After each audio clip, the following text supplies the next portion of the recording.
ये इतनी कमजोर तालियों के हकदार है क्या?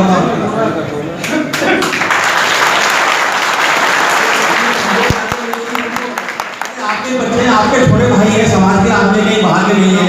और यही बता दूं, मुझे कहना नहीं चाहिए कि हमारा मतलब कोई ये समझिए कि फीस वगैरह ऐसी कोई नहीं है कि जो आप तालियां दोगे वही हमारा मसला है। हमारे बीच में बड़े ही गौरव और गर्व की बात है, बड़े सम्मान की बात है कि दिल्ली प्रदेश के श्रद्धेय अध्यक्ष माननीय ML अम्बोरे जी हमारे बीच में पधार चुके हैं। हम उनका हार्दिक अभिनंदन स्वागत करते हैं और उनसे अनुरोध करते हैं कि बाबा साहब को पुष्पांजलि अर्पित करके और मंच पर अपना स्थान ग्रहण कीजिए। श्रद्धेय अम्बोरे जी, श्रद्धेय मैडम अम्बोरे जी, सुजाता अम्बोरे जी भी हमारे बीच में आई हुई हैं। उनसे भी मेरा अनुरोध है कि वो भी बाबा साहब को पुष्पांजलि अर्पित करके और मंच पर स्थान ग्रहण करेंगे। मैं इस बीच में एक प्रस्तुति और आए, मैं अपनी दो पंक्तियां कहना चाहता हूँ, अगर आपकी इजाजत हो तो। ठीक है जी सर? क्यों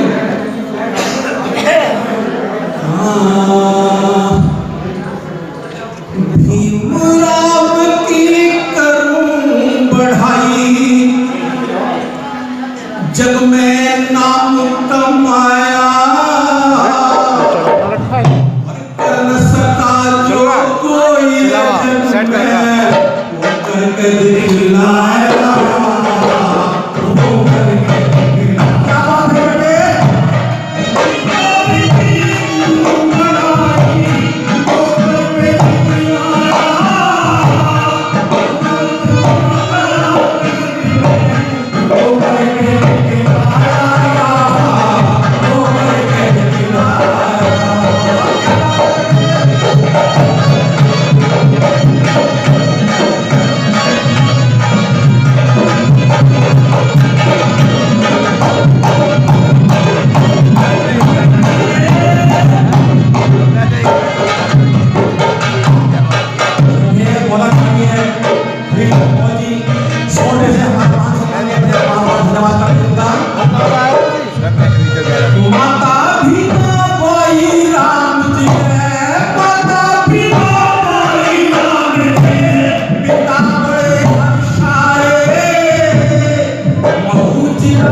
जब आए,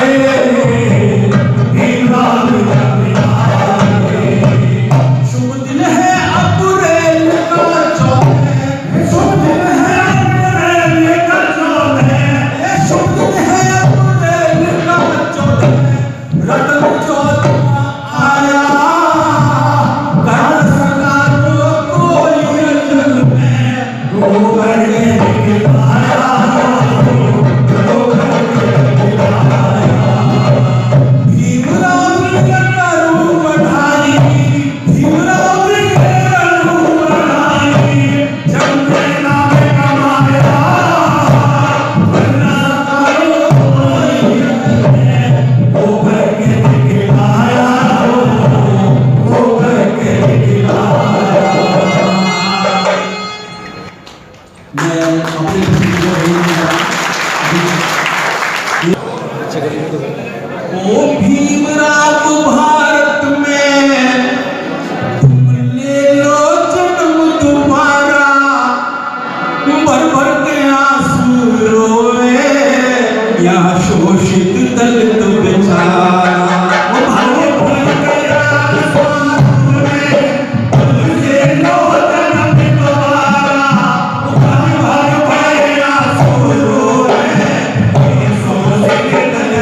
से देख ठीक चल रहा है। हाँ वो चल रहा है। भगवान वाइस प्रेसिडेंट और संसार समाज को मजबूत करते हुए मानवता के मसीहा भारत रत्न डॉक्टर भीमराव अम्बेडकर के चरणों में कोटि कोटि नमन। मानवता के समस्त मसीहा जिन्होंने एक ऐसे आह्वान को आवाज दी जिनका अस्तित्व सदियों से नकारा गया था, उन सभी मसीहाओं को कोटि कोटि नमन करते हैं। मंच पर बैठे हुए हमारे धर्मगुरु और समाज को रास्ता दिखाने वाले बाबा साहब के विषय को तथागत बौद्ध भगवान बौद्ध की विचारधारा को जन जन तक पहुंचाने वाले हमारे बीच में जो महापुरुष विद्वान का मंच पर बैठे उनको नमन करते हैं और सभी धर्म उपासक एवं उपासिकाओं को नमन करते हैं, आपका हार्दिक अभिनंदन करते हैं। आज हम संविधान सम्मान समारोह का उपलक्ष्य बड़े ही हर्षोल्लास के साथ मना रहे हैं। आपको मालूम है हमारा देश जब आज़ाद हुआ 15 अगस्त 1947 को, उस समय हमारा विधान नहीं था। हम विदेशी संविधान के माध्यम से अपने तंत्र को चला रहे थे। उस समय समस्या पैदा हुई कि हमारा संविधान हो, हमारे देश का लिखावा हो, जिसमें हमारे देश की तमाम समस्याओं का निराकरण हो। कसम से उस समय नेहरू जी ने एक विदेशी विद्वान का नाम नॉमिनेट किया भारतीय संविधान को लिखने के लिए, लेकिन उस समय मुस्लिम लीग रास्ते में बाधा बनी, क्योंकि वो अपना संविधान और अपना वतन अलग चाहते थे। गांधी जी ने कहा कि अगर हमने विदेशी विद्वान से भारतीय संविधान लिखवाया तो हमारे भारतीयवादी पर एक कलंक लग जाएगा। उस समय उन्होंने बाबा साहब का नाम सुझाया कि बाबा साहब डॉक्टर भीमराव अम्बेडकर जी हमारी एक ऐसी अलौकिक प्रतिभा है जिनको तमाम संसार के संविधानों का ज्ञान है, उन्होंने अध्ययन किया है और बाबा साहब इस कार्य को अंजाम देंगे, एक बेहतरीन संविधान भारत को देंगे जिस पर हमारा तंत्र आगे चलेगा और जनता को एक वो सुख प्रदान करेगा, उनकी मनोकामनाओं को पूर्ण करेगा जो मनोकामनाएं आज तक अधूरी पड़ी हुई है। 26 जनवरी 1949 को संविधान बाबा साहब ने लिख करके बाबू जरा इसको पकड़ना, ये थोड़ा इसे इधर करता हूँ। और फिर 26 जनवरी 1950 को इसे खींचो जरा, इसको थोड़ा एक साइड में कर ले। उस संविधान के अनुसार हाँ अपनी शासन व्यवस्था को करो करो, हाँ दबा दो, तो बाबा साहब दबा दो दबा दो। ने अपने संविधान में उन तमाम आ जाएगी पिक्चर इतने में। हाँ काफी है, पूरी आई। राज्यों का धर्मों का समावेश किया जो बहुत समय से राष्ट्र की मुख्य धारा से अलग थलग पड़े हुए थे। तो आज हम सभी भारतीय संविधान सम्मान समारोह भारतीय बौद्ध बसवा दिल्ली प्रदेश सारदा क्षेत्र के सौजन से सिद्धार्थ बौद्ध विहार में मना रहे हैं। हमारे बीच में मंच पर दिल्ली प्रदेश भारतीय बौद्ध महासभा दिल्ली प्रदेश के अध्यक्ष ML अमोरे जी मंच पर विराजमान हैं, हम उनका स्वागत करते हैं। हमारे बीच में भगत सिंह जी उपाध्यक्ष भारतीय बौद्ध महासभा दिल्ली प्रदेश के हमारे परिणाम आए हुए हैं। मैं उनसे निवेदन करूँगा कि वो लोग मंच पर आकर के अपना आसन ग्रहण करें। उदयवीर सिंह जी हमारे बीच में हैं, राष्ट्रीय अध्यक्ष वो मंच पर आकर के अपना स्थान ग्रहण करें। और मैं सागरा भारतीय बौद्ध महासभा सागरा क्षेत्र के अध्यक्ष श्रद्धेय कलेक्टर श्री से अनुरोध करता कि वो आए और दिल्ली प्रदेश के भारतीय बौद्ध महासभा दिल्ली प्रदेश के अध्यक्ष श्रद्धेय एमएल अम्बोज जी का साल से स्वागत करें।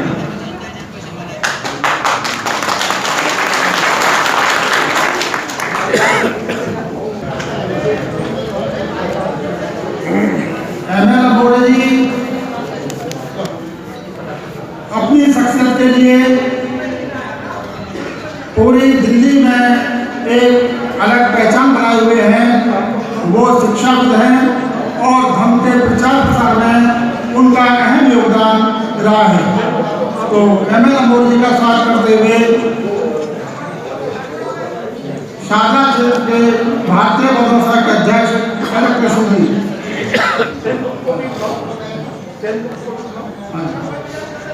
और साथ में सेन गुप्ता जी आ जाएं जो महासचिव हैं सागरा क्षेत्र के भारतीय बौद्ध महासभा। सेन गुप्ता जी और कलेक्टर श्री श्रद्धेय एमएल अम्बोज का स्वागत करते हैं।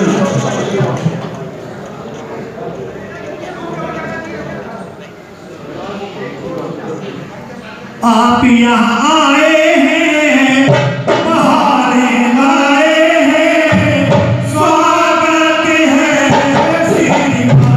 आप यहाँ आए हैं, बहारें लाए हैं, स्वागत है श्रीमान। आपका स्वागत है, यही मनोभाव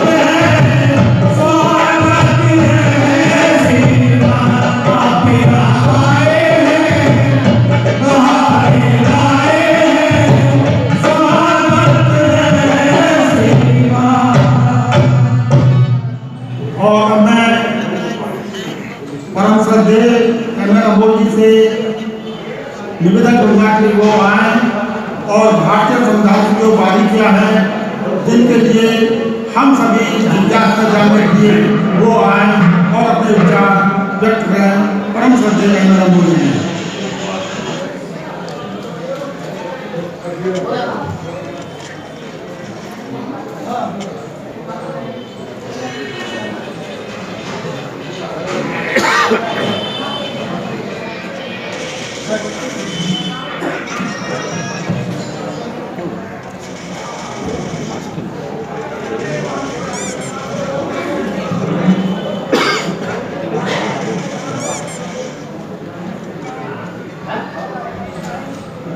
जय भीम, नमो बुद्धाय सभी को।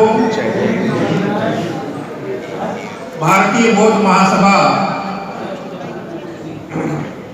दिल्ली प्रदेश के अंतर्गत शाहदरा क्षेत्र, जिसका इसी साल चयन हुआ है, उनकी ओर से ये पहला कार्यक्रम किया जा रहा है। गोकुलपुरी के इस बुद्ध विहार में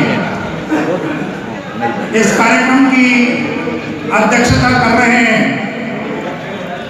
श्रद्धेय गंधर्व सेन अम्बेडकर, अध्यक्ष सिद्धार्थ बुद्ध विहार सी ब्लॉक गोकुलपुरी।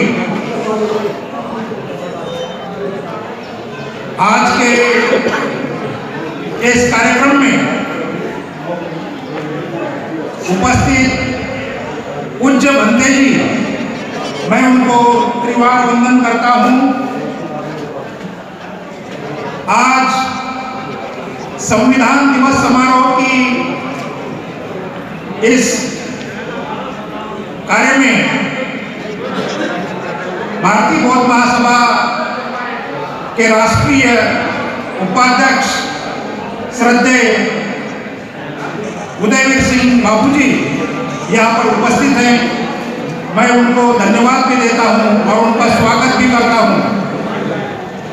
इस कार्यक्रम में दिल्ली प्रदेश के अधीन शाहदरा क्षेत्र के संपूर्ण कार्यकारिणी, उनके अध्यक्ष सम्माननीय कलेक्टर सिंह जी, उनके महासचिव सम्माननीय सेनगुप्त जी, उनके कोषाध्यक्ष श्रद्धेय तेजपाल सिंह जी और उनकी संपूर्ण कार्यकारिणी, मैं उनको धन्यवाद देता हूं कि आपने 9 वर्ष की इस कार्यक्रम में आपने जो कार्यक्रम आयोजित किया उसके लिए आपको बहुत बहुत धन्यवाद। संविधान सम्मान समारोह में उपस्थित हमारे शाहदरा क्षेत्र के सभी सदस्य यहाँ पर उपस्थित हैं, मैं उनको भी धन्यवाद देता हूँ कि आपने बड़ी मेहनत से और कोरोना के चलते हुए भी इस कार्यक्रम को तवज्जो दिया और इस कार्यक्रम को आपने अंजाम दिया, इसलिए आप बधाई के पात्र हैं। इस कार्यक्रम को हर बार 4 चांद लगाने में ओपी गौतम साहब कभी पीछे नहीं रहते, बल्कि वो हम सबसे ज़्यादा बौद्ध धम्म और बाबा साहब का प्रचार प्रसार करते रहते हैं। मैं उनके सभी मंडल को प्रणाम करता हूँ, जय भीम नमो बुद्धाय करता हूँ कि आप ऐसे ही हमारे धम्म का प्रचार करते रहिएगा, बाबा साहब का रास्ता लोगों को बताते रहिएगा। एक न एक दिन ऐसा आएगा दिल्ली में कि जो आपको आपने बताए हुए रास्ते पे वो लोग चलना शुरू कर देंगे। जय भीम नमो बुद्धाय। इस कार्यक्रम में गोकुलपुरी, गंगा विहार और हमारे सभी लोग भाई और बहन जो उपस्थित हुए हैं, मैं उनका सभी का स्वागत भी करता हूं और उनको धन्यवाद भी देता हूं, क्योंकि ये कार्यक्रम का 2021 का ये पहला ही कार्यक्रम है हमारा और ऐसे ही कार्यक्रम आगे शाहदरा क्षेत्र में भी, दिल्ली प्रदेश में भी और राष्ट्रीय कार्यकारिणी के तौर पर भी होते रहेंगे। बेशक कोरोना ऐसा ही रहे, हम आगे बढ़ते रहेंगे और हम लोगों को आप लोगों से प्रेरणा मिलती रहेगी। आज मैं इस कार्यक्रम में जो संविधान सम्मान समारोह रखा गया है, इस संविधान सम्मान में हमें क्या बाबा साहब ने दिया है, इसका हमें यहाँ विवेचन करना चाहिए ताकि हम लोग ये बात समझ सकें कि बाबा साहब ने कितनी जिद्दोजहद और मेहनत के बाद ये संविधान बनाया है। और इस संविधान को जैसा कि आपने देखा है कि इसमें पैम्फलेट में बहुत सुंदरता से लिखा हुआ है कि 2 साल 11 महीने और 18 दिन इतना समय लेकर बाबा साहब ने ये संविधान बनाया। इस संविधान बनाते समय उनको कितनी कठिनाइयाँ आई और क्या क्या परेशानियाँ झेलनी पड़ी, इसका हुआ को हमें करना चाहिए। जो ये संविधान है, इस संविधान में जितनी भी बारीकियां है वो तो आती ही रहेगी, पर हमारे देश का संविधान सबसे बड़ा लिखित विश्व में जागतिक तौर पर सबसे बड़ा और लिखित हमारा संविधान है। ये हमारे संविधान की विशेष खासियत है।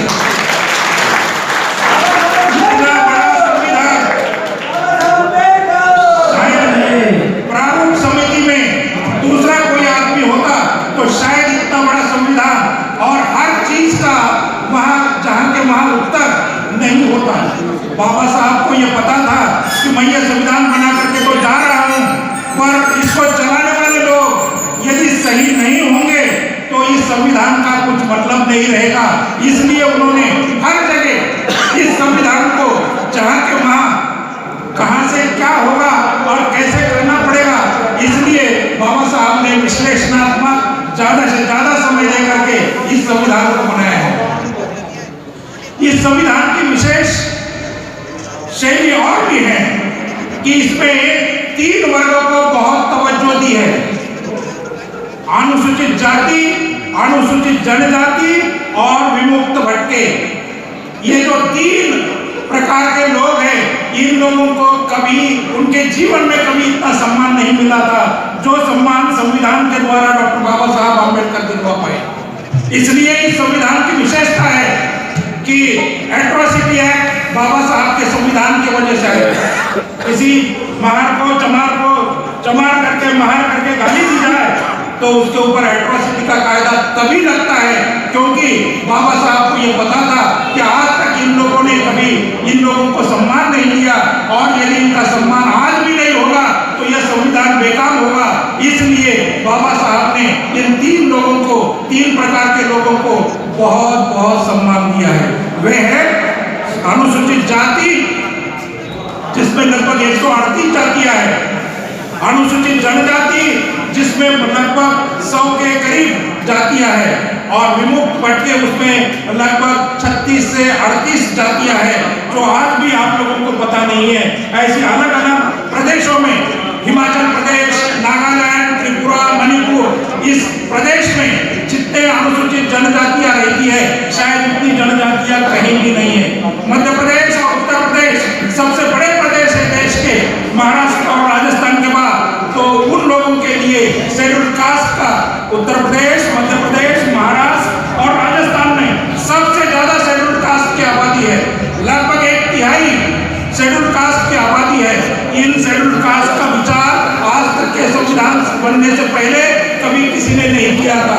बाबा साहब ने ये देखा कि यदि इन लोगों को सम्मान नहीं दिलवा पाए, इन लोगों के बारे में यदि नहीं सोचेंगे तो शायद दुनिया का कभी भी उद्धार नहीं हो पाएगा। इसलिए बाबा साहब ने अनुसूचित जाति ये 4 प्रदेश विशेषकर मध्य प्रदेश, राजस्थान, गुजरात, महाराष्ट्र और उत्तर प्रदेश, इन लोगों को ज्यादा से ज्यादा सम्मान देने का काम बाबा साहब ने किया है।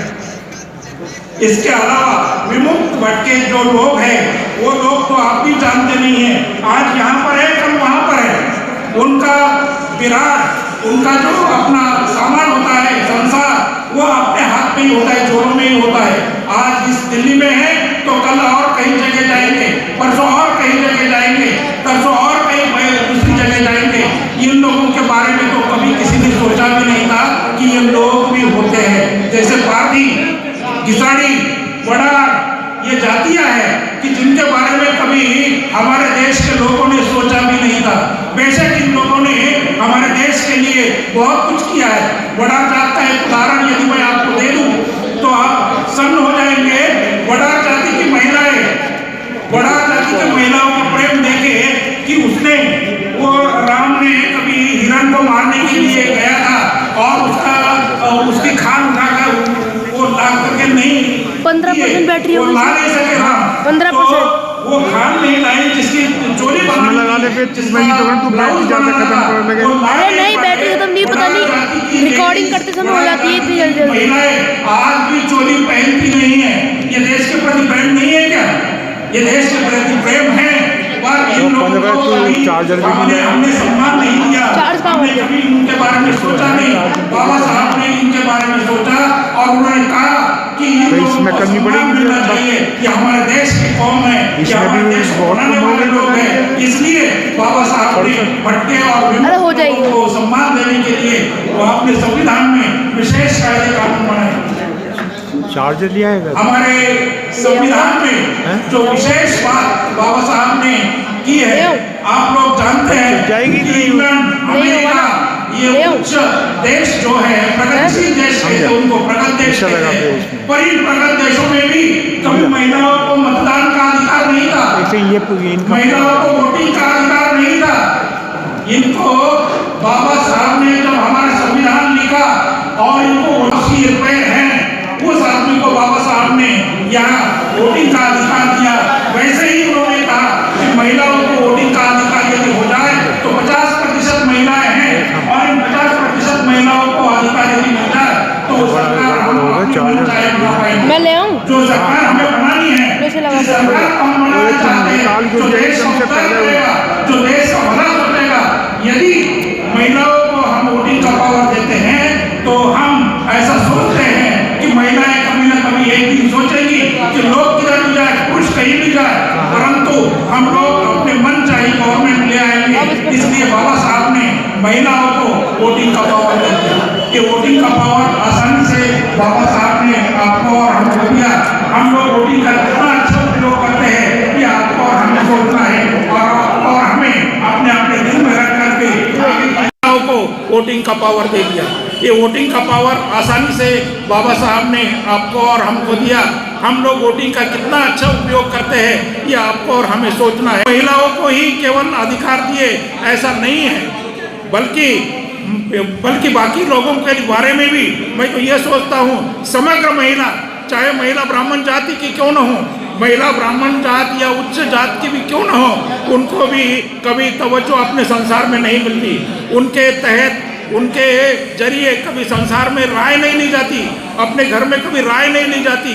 ये राय बाबा साहब ने लेने के लिए मजबूर कर दिया और बाबा साहब ने जो सोचा हमारे देश के संविधान के बारे में, लोगों के बारे में, शायद ये बात किसी ने आज तक के अपने जीवन में नहीं सोची होगी और अन्य देशों में भी ये बात कभी उनके दिमाग में नहीं आई।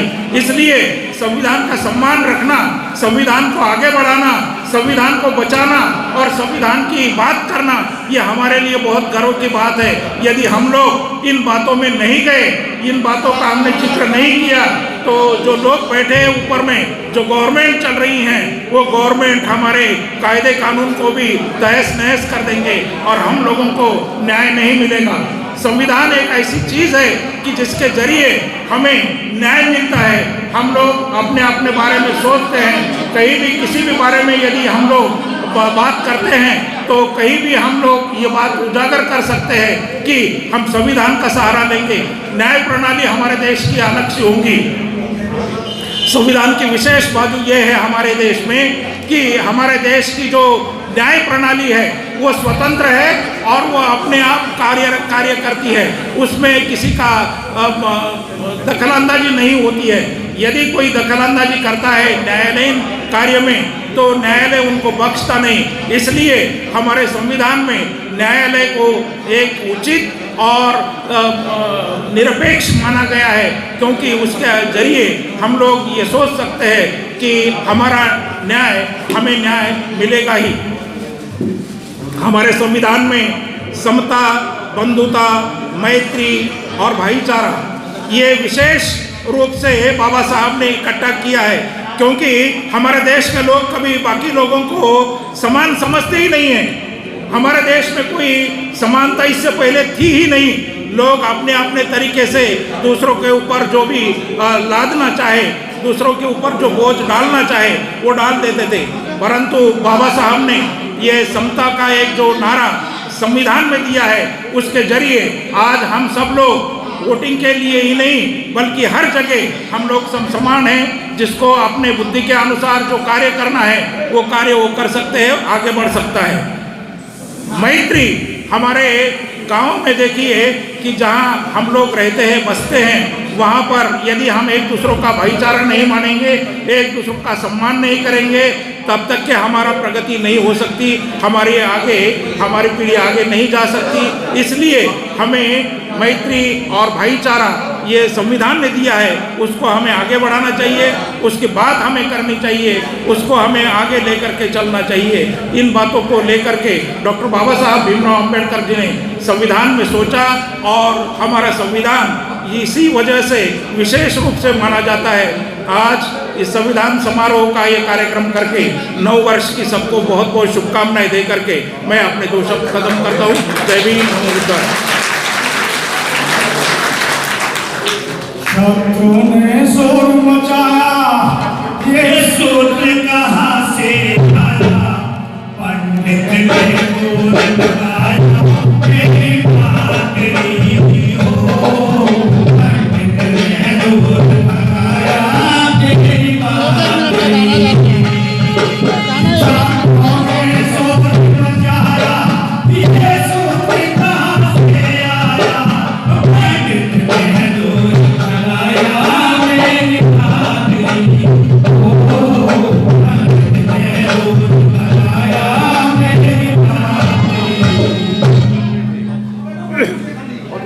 अभी आपके सामने एम.एल. अंबोरे जी ने संविधान की बारीकियों को, संविधान की उपयोगिता को और किस तरह से पूरे आवाम को संविधान ने एक राष्ट्रीय मुख्य धारा में जोड़ा, बड़ी खूबसूरती के साथ अमोर जी ने बताया।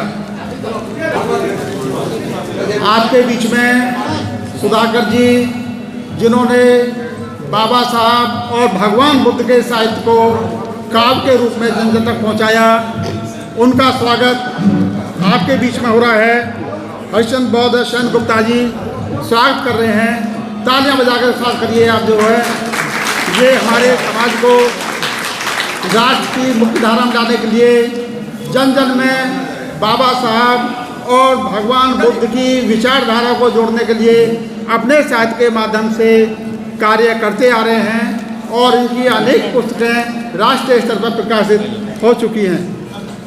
इसी श्रृंखला में खड़क सिंह जी, दिल्ली प्रदेश भारतीय बौद्ध महासभा के उपाध्यक्ष, मैं उनको आमंत्रित कर रहा हूँ आएँ और गंगाराम जगतपुरी से और प्रेम सागर जगतपुरी से शाल से उनका स्वागत करें।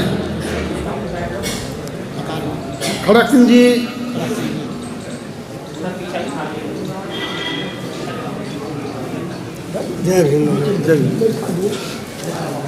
खड़क सिंह जी हमारे दिल्ली प्रदेश भारतीय बौद्ध महासभा के द्वारा बाबा साहब और भगवान बुद्ध की विचारधारा को जन जन तक पहुंचाने का कार्य करते रहे हैं और इनके सानिध्य में हमारा कारोबार आगे बढ़ रहा है।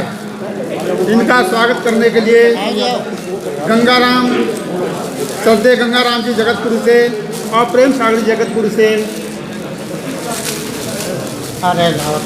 श्रद्धेय खड़क सिंह जी का स्वागत।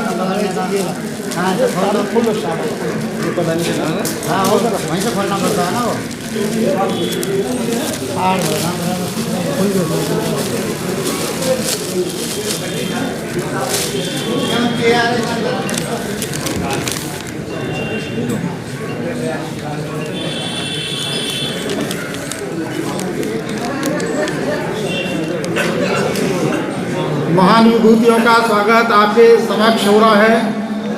आप तालियां बजा करके स्वागत करें। ताल के द्वारा श्रद्धेय खड़क सिंह जी, उपाध्यक्ष भारतीय बौद्ध महासभा दिल्ली प्रदेश। बहुत ही अमूल्य क्षण है जब समाज में समाज के मसीहाओं का स्वागत होता है। इसी श्रृंखला में श्रद्धेय खड़क सिंह जी मंच पर स्थान ले अपना। श्रद्धेय बौद्धाचार्य उदयवीर सिंह जी आए और उनका स्वागत सतवीर सिंह और सेन गुप्ता जी। श्रद्धेय बौद्धाचार्य उदयवीर सिंह जी का स्वागत सतवीर सिंह और सेन गुप्ता जी करेंगे शाल के द्वारा।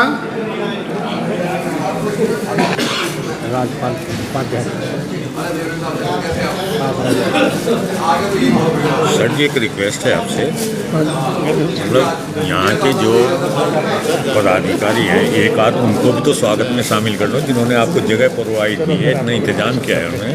उनके अध्यक्ष हैं कंदर सेन जी, मैं मास्टर कमल सिंह हैं, किसी का तो उनका नाम रखो। और सबसे पहले उनका नहीं बुलवाना चाहिए था आपको, अध्यक्ष साहब को, अम्बोरी जी को, उनको बाद में बुलवाना चाहिए था, शुरू में बुलवा दिया आपको।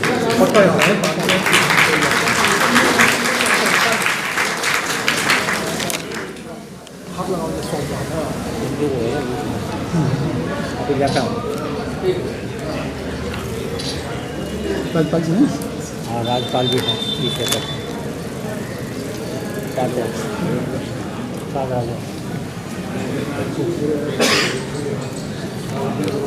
आपके सामने बौद्धाचार्य उदयवीर जी का स्वागत हुआ और अब हमारे बीच में श्रद्धेय अनिल कुमार इंजीनियर जी का स्वागत राजपाल सिंह उपाध्यक्ष जो सादर क्षेत्र के करेंगे। अनिल कुमार इंजीनियर जी।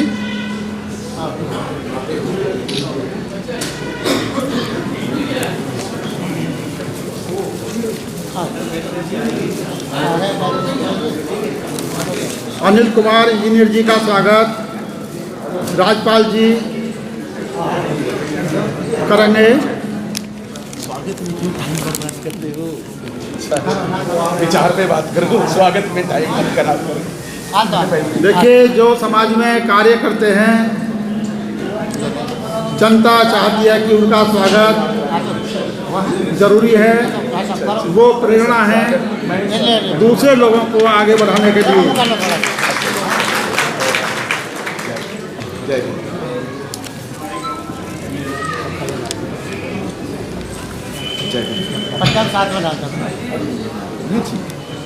हमारे बीच में भारतीय बौद्ध महासभा दिल्ली प्रदेश के महासचिव रणधीर मौर्य जी हैं, वो आए, और सेन गुप्ता जी उनका स्वागत करेंगे। रणधीर मौर्य जी का स्वागत सेन गुप्ता जी शाल से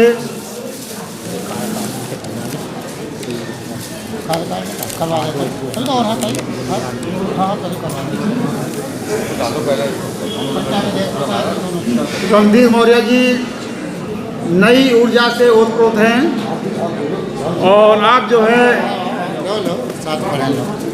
दिल्ली में फोर्स के अंदर अपनी ताकत का इजाफा कर रहे हैं। आप मंच पर अपना स्थान ग्रहण करें, और यहाँ की कार्यकारिणी का जो वो नहीं है, कार्यकारिणी पट्टा से करवा दे, अभी स्वागत है वो पट्टे से होगा, नहीं तो कहाँ लाओगे, एक स्पीच करवाते पहले जब हाँ तो इनको करवाएं।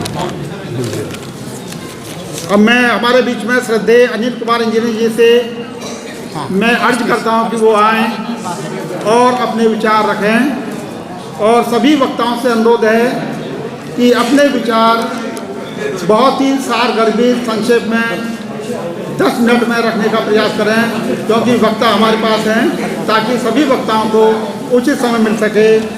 अब आपके सामने अनिल कुमार इंजीनियर जी। बहुत है, आइए मानव संविधान पे, सिर्फ विषय पे।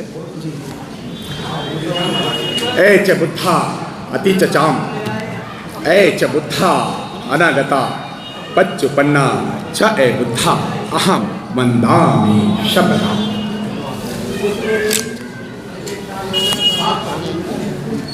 आज इस धम्म सभा में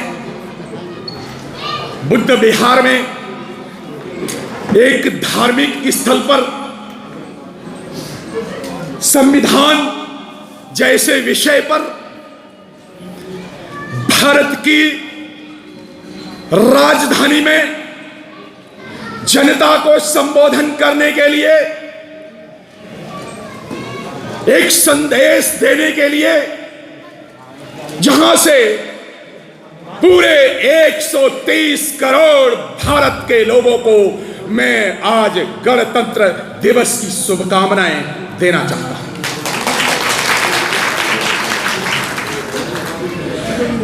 नारी शक्ति को अभिनंदन, वंदन, नमन।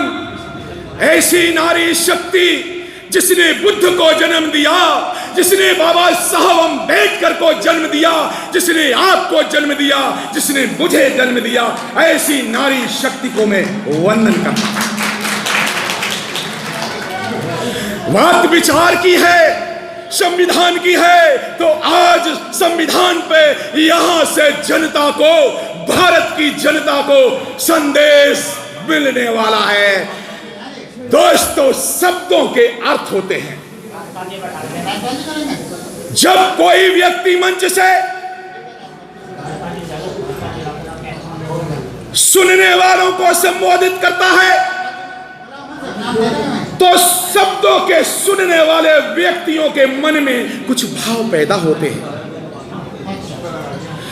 भाव से भावनाएं पैदा होती हैं, भावनाओं से विचार पैदा होता है, विचार से विचारधारा पैदा होती है, और विचारधारा से समाज और देश का निर्माण होता है। शब्द, अर्थ, भाव, भावनाएं, विचार, विचारधारा, इतने सारे शब्द मैंने एक सेंटेंस में कहे जानबूझ के कहे, क्योंकि मैं यहां आज मूल निवासी बहुजनों की, बाबा साहब की, बुद्ध की विचारधारा संविधान के रूप में आज मैं आपको कहने जा रहा हूं।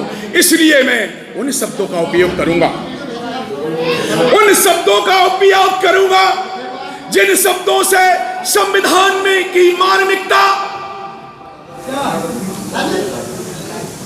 संविधान को परिभाषित किया जा सके।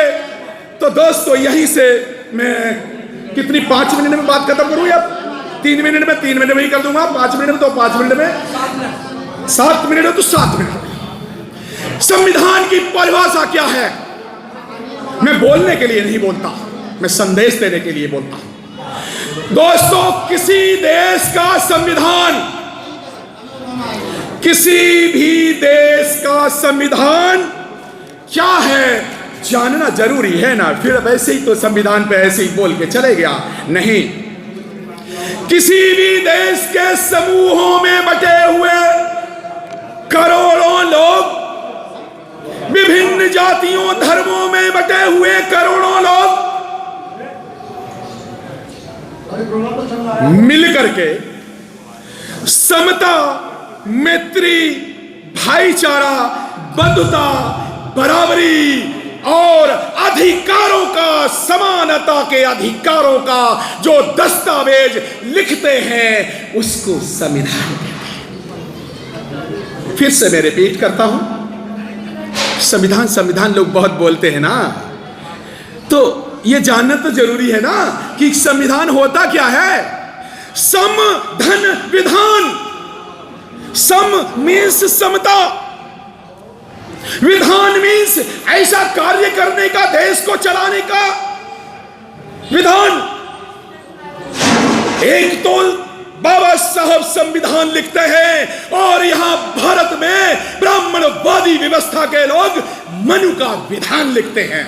मैं संविधान की बात कर रहा हूं, भारतीय संविधान। कौन सा? भारतीय संविधान, आर्टिकल नंबर 1। दोस्तों मैं प्रश्न पूछूंगा, हमारे देश का नाम क्या है? आधे बोले, आधे नहीं, कंफ्यूजन होगा ना, गलत गलत शब्द सुनते रहते होंगे ना। तो मैं संविधान की पहली आर्टिकल बताता हूं।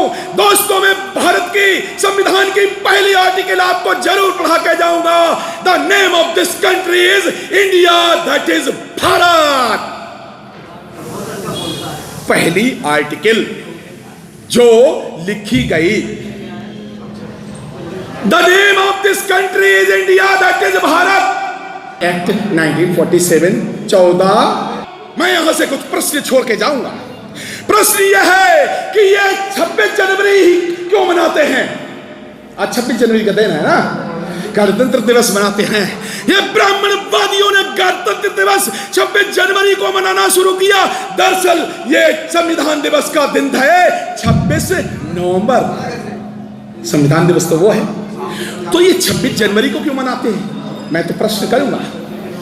प्रश्न मैं ही नहीं करूंगा, जो गुलाम लोग हैं, जो गुलाम लोग हैं, क्योंकि भारत की सामाजिक आजादी, आर्थिक आजादी की तीसरी लड़ाई अभी युद्ध लड़ना बाकी है। किसान सड़कों पर यही आजादी की मांग कर रहा है, बेरोजगार भी यही सड़कों पर घूम रहे हैं। मैंने 40 लाख से ज्यादा मजदूरों को सड़कों पर इसी कोरोना काल में पैदल चलते हुए देखा है। वो आजाद लोग नहीं थे, वो ना सामाजिक आजाद थे, न वो आर्थिक रूप से आजाद थे। अगर आजाद भारत होता तो फिर किसान आत्महत्याएं नहीं करते। कैसी आजादी है, कैसी आजादी है जहां महिलाओं को दिन की बजाय रात में ही भारत की एडमिनिस्ट्रेशन की पुलिस जला देती है। इसको आजादी कहेंगे? वाह, ये आजादी नहीं है। आजादी का मतलब है आमीस आना, नए विचारों का आना, जामेस नए विचारों का जन्म लेना, और दी का मतलब जिम्मेदारी का एहसास। आज़ादी चर्चा थोड़ा भटक जाएगी। मैं सिर्फ आज संविधान पे बात करूंगा, इसलिए आज़ादी पे चर्चा कभी और बुला लेना, बात भी करूंगा। समय की अपनी मर्यादा होती है, मुझे 4-5 और कार्यक्रमों में जाना है, तो आज़ादी पे नहीं बोलूंगा। दोस्तों, संविधान पे, संविधान की पहली आर्टिकल मैंने बता दी, the name of this country is India, that is Bharat. अब आर्टिकल नंबर 2 पे आ जाओ। बड़ा बवाल मचा है। धन्य हो बाबा साहब अम्बेडकर। 15% ब्राह्मणों को, क्षत्रियों को, वैश्यों को, 15% आर्यों को, जो आर्य विदेशी थे, बाबा साहब अम्बेडकर ने आर्टिकल 2 से नागरिकता, ये जो आर्टिकल नंबर 2 है, क्या है, क्या सिटीजनशिप, वहां पर विदेशी आर्यों को भी देश का नागरिक बना देना, ऐसा बना दिया। तो ब्राह्मणों को तो धन्यवाद करना चाहिए बाबा साहब अम्बेडकर का। और ये ब्राह्मण लोग दिल्ली की सड़कों पर संविधान जलाते हैं। शर्म आनी चाहिए, इनको शर्म आनी चाहिए कि जिन्हें बाबा साहब अम्बेडकर को धन्यवाद देना था, उन्होंने संविधान की सड़कों पे, ये दिल्ली की सड़कों पे संविधान जलाने की बात कही। ये मैं सिर्फ आर्टिकल नंबर 2, और ये मनवादी सरकार, आरएसएस के लोग, कांग्रेस के लोग ये सीए और एनआरसी लाते हैं, कहते और अपने पर्चे दिखाओ। जब बाबा साहब नागरिकता दे देते हैं तो who are you to ask the questions कि आप अपने पिताजी के डॉक्यूमेंट दिखाओ। ये संविधान के खात्मे की तैयारी आप लोगों को पता नहीं है। ये एक आर्टिकल को खत्म किया गया। बहुत। अब तीसरी बात, मैं प्रश्न पूछता हूं भाई लोगों, ये आप लोग वोट डालते होंगे, कौन से आर्टिकल में डालते हो भाई, जान लो। बहुत सारे आर्टिकल में एक दिन में नहीं बता सकता। तो वयस्क मताधिकार का जो मान्यवर कह गए थे, आर्टिकल 326 लिख लो, आपके वोट का अधिकार है। आर्टिकल 326 में जो भी वयस्क व्यक्ति है उसको वोट का अधिकार बाबा साहब ने एक दिन में दे दिया। इंग्लैंड में 100 साल महिलाएं लड़ती रही, और अमेरिका में तो 1778 से लेकर के और 1885 तक वोट के लिए लोग लड़ते रहे, और आपको मुफ्त में दे दिया। और अब हम उस वोट को पौवा पी करके दे आते हैं। उस वोट को वोट का बात ही नहीं की। और एक आर्टिकल दोस्तों बहुत महत्वपूर्ण है, आर्टिकल नंबर 13, गैर बराबरी की भावना, गैर बराबरी की सोच और भावना रखना ही ब्राह्मणवाद है।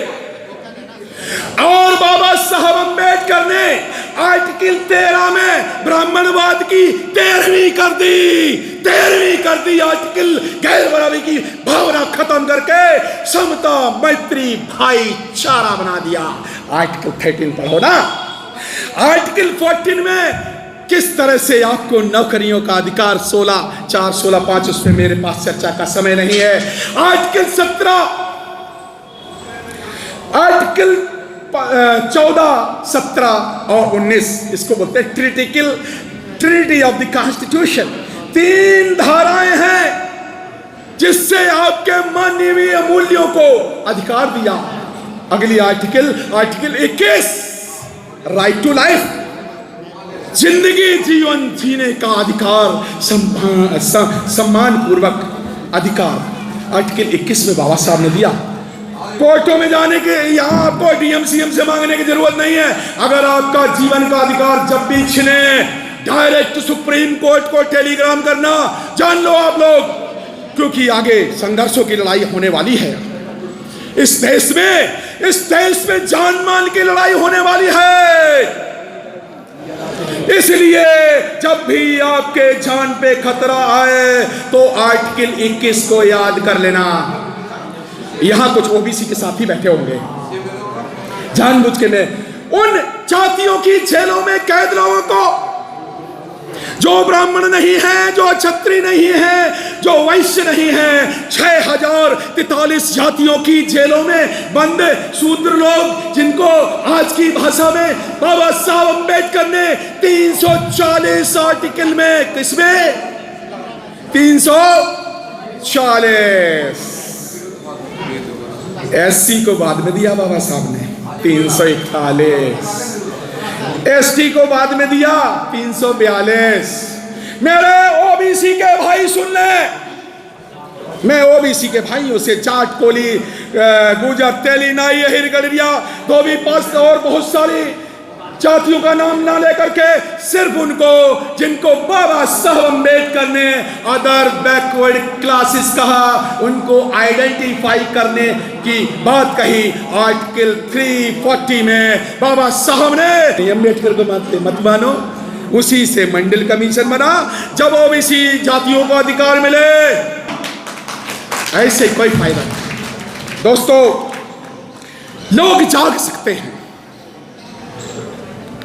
लोग जाग सकते हैं, जगाने वाला चाहिए। लोग बदल सकते हैं, बदलने वाला चाहिए। खतरे और चेतावनी। एक खतरा मैंने बता दिया, खतरे बहुत हुए, जल्दी से खतरे में 1 मिनट में खतरा बताता हूं। पहला खतरा हुआ डॉक्टर अंबेडकर के साथ 1951 में। डॉक्टर अंबेडकर को मजबूरी में रिजाइन करना पड़ा। किस लिए भाई? अधिकार महिलाओं के मांग रहे थे। नहीं जी, हिंदू कोड बिल हम नहीं देंगे। क्यों नहीं दोगे भाई? 2002 में तुम पार्लियामेंट में पास करते हो वही महिलाओं के लिए, महिलाओं के हिस्सेदारी का बिल जो 2002 में कांग्रेस और बीजेपी ने पास किया, 1951 में दे देते तो बाबा साहब रिजाइन न करते। सामाजिक आंदोलन पे भी बता देता हूं, सामाजिक आंदोलन करने वालों को बस समाप्त करता हूं, क्योंकि मंच की मर्यादा होती है, बड़ी भारी समस्याएं हो सकता मैं विचार देके जा रहा हूं। आई डोंट नो कि यहां से हो सकता विचार चल जाए। तो सामाजिक आंदोलनकर्ताओं को मैं एक दे रहा हूं कि भैया आपने भी चलाना होगा आंदोलन। सामाजिक आंदोलन चलाया मान्यवर काशीराम ने। जिसकी संख्या भारी और उसकी उतनी हिस्सेदारी। ओबीसी के लोगों को सामाजिक आंदोलन चलाने के लिए मैं दिशा देकर जा रहा हूं। ओबीसी की जनसंख्या 52% है। आज से हिस्सेदारी नौकरियों में 52% होनी चाहिए। चलाओ आंदोलन। तीसरा आंदोलन आर्थिक आंदोलन। गरीब लोग हैं ना, और करके मैं अपनी बात को खत्म भी करता हूं। गरीब लोग हैं ना, आर्थिक आजादी का। सुजान जी का स्वागत साल से, और मंच पर अपना स्थान ग्रहण करें। और हमारे बीच में एक नई शख्सियत जो नई ऊर्जा से भरपूर है और जिसको आप सभी के आशीर्वाद की आवश्यकता है, ऐसी शख्सियत सैम अम्बेडकर जी हमारे बीच में युवा हैं, नई सोच है, और इनके लिए आप सभी के आशीर्वाद की आवश्यकता है। तो सैम अम्बेडकर जी आएँ और इनका स्वागत राज्यपाल जी और नरेंद्र कुमार जी जो ब्रह्मपुरी से आए हैं, शाल से उनका स्वागत करें। राज्यपाल जी और नरेंद्र कुमार जी आएँ और सैम अम्बेडकर जी का स्वागत शाल से करें।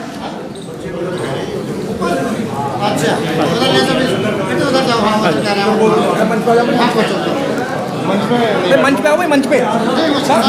हाँ, नरेंद्र कुमार ब्रह्मपुरी से आए हैं, वो भी आए स्वागत करने के लिए। ब्रह्मपुरी से नरेंद्र कुमार।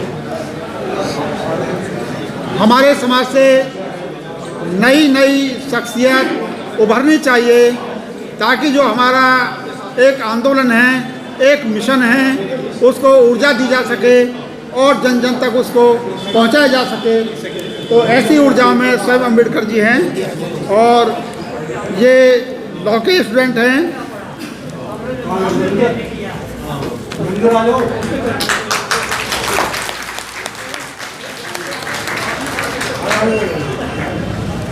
ऊपर जाओ।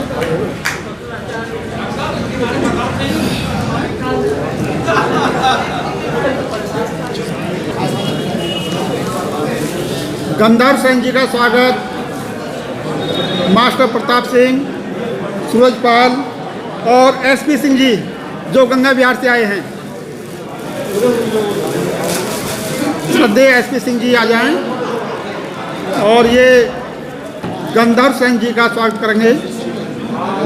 एसपी सिंह जी,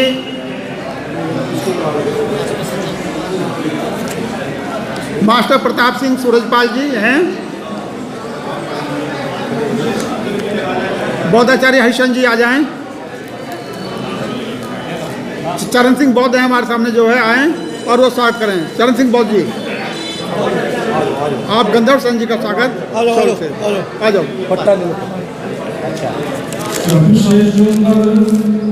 चरणदास जी आ जाओ। चरणदास जी बहुत अच्छे साहित्यकार हैं।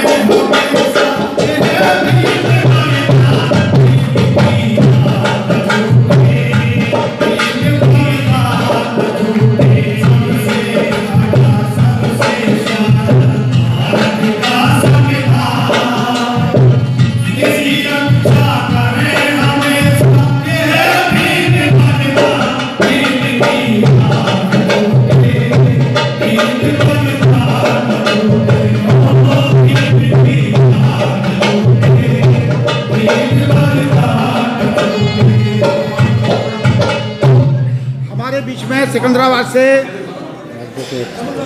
एडवोकेट श्रद्धेय IRC जी पधारे हुए हैं सिकंदराबाद से, वो आए और चरण सिंह जी उन्हें पटका दे करके उनका स्वागत करें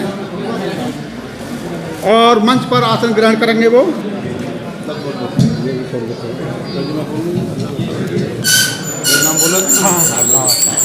आपके बीच में एडवोकेट IRC जी जो सिकंदराबाद से आए हैं, हम उनका हार्दिक अभिनंदन करते हैं। उन्होंने कार्यक्रम में आकर के हमारा मनोबल बढ़ाया है।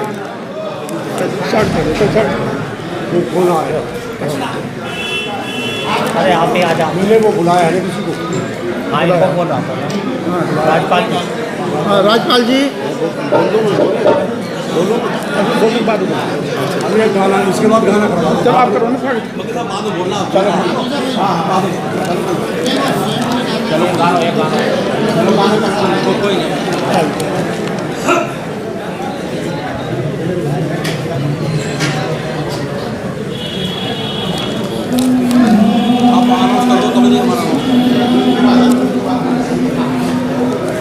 अब आपके सामने एक बाबा साहब के गीत की प्रस्तुति होने जा रही है।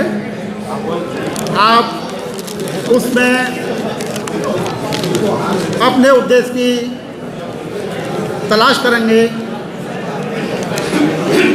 ओपी सिंह।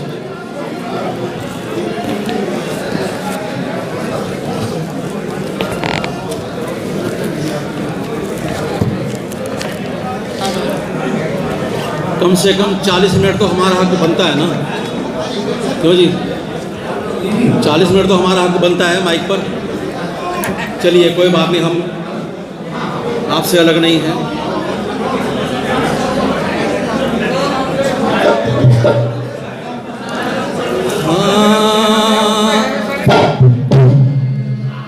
बोधिसत्व पापा साहेब दुनिया में महान थे, दुनिया में महान थे, आज भी हैं और हमेशा रहेंगे।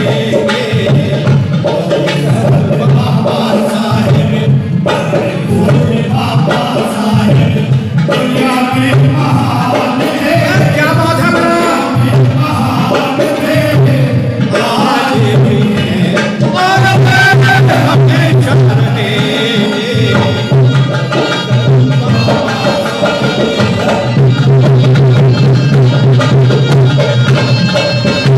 क्या बात है?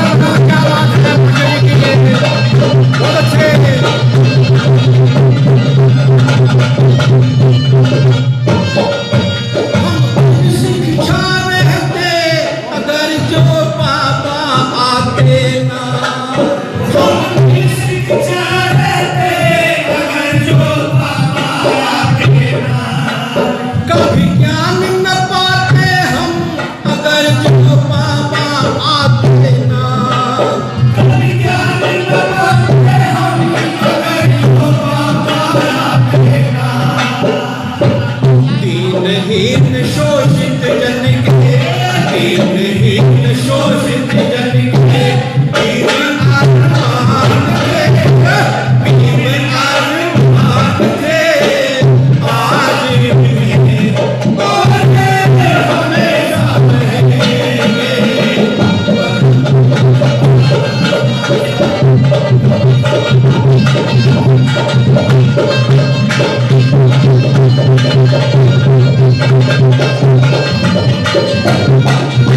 क्या बात है बेटे, क्या बात है देश की। देखिए, कभी विचार करना, कभी कल्पना करना, कभी विश्लेषण करना कि हमारे पूर्वज जब कैसे लगते होंगे जब गले में हांडी और कमर में छाड़ी उनके बंधी होती थी। कभी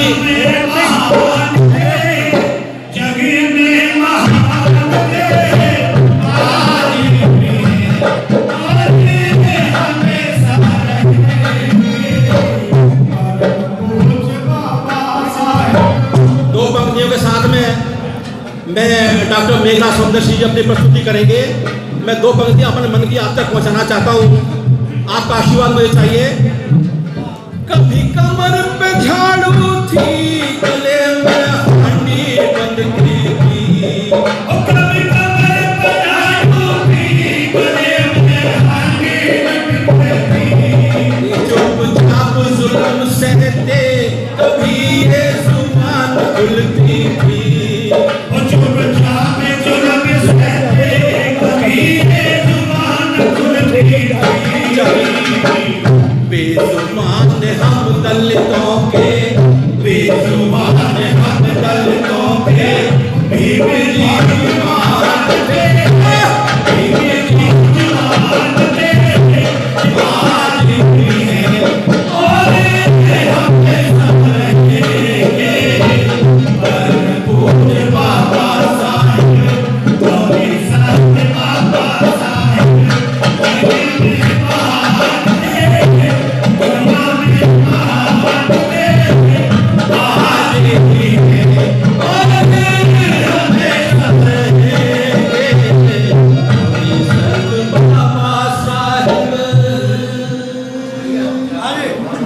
क्या यार, कैसे बैठे हो भले आदमी, गणतंत्र दिवस मना रहे हो, आपका छोटा भाई यहाँ, उसको आशीर्वाद तो बनता है ना। एक बार और जोरदार तालियों के साथ में हमारे डॉक्टर साहब उनका स्वागत कीजिए। और देखिए, श्रद्धेय सुरेंद्र कुमार जी विधायक जी हमारे बीच में अब पधार चुके हैं। हम उनका बारंबार हार्दिक अभिनंदन और स्वागत करते हैं। हमको सदा ही उनका आशीर्वाद मिलता रहा है।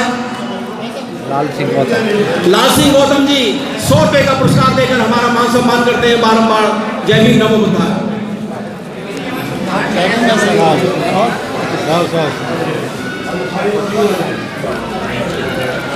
सुंदर जी के लिए बाबा साहब को पुष्पांजलि अर्पित करेंगे और तत्पश्चात मंच पर अपना आसन ग्रहण कर गरिमा प्रदान करेंगे कार्यक्रम को।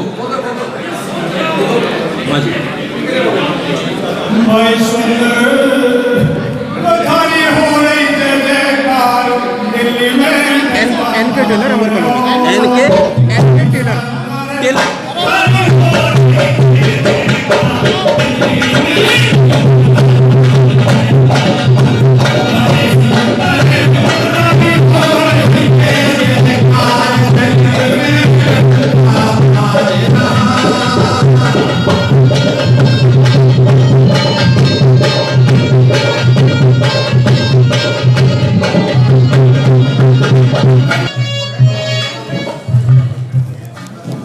हमारे बीच में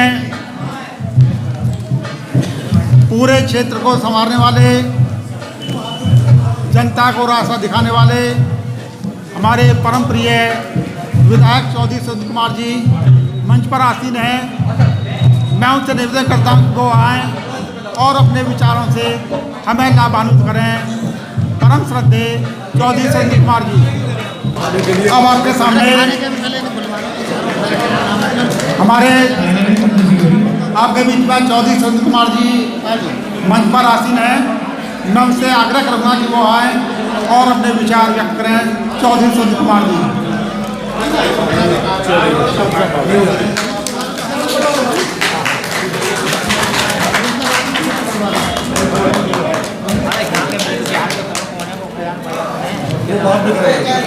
जय भीम, जय भीम, जय भीम, जय भीम। तथागत भगवान बुद्ध को नमन करते हुए, मुझे बाबा साहब डॉक्टर अम्बेडकर को नमन करते हुए,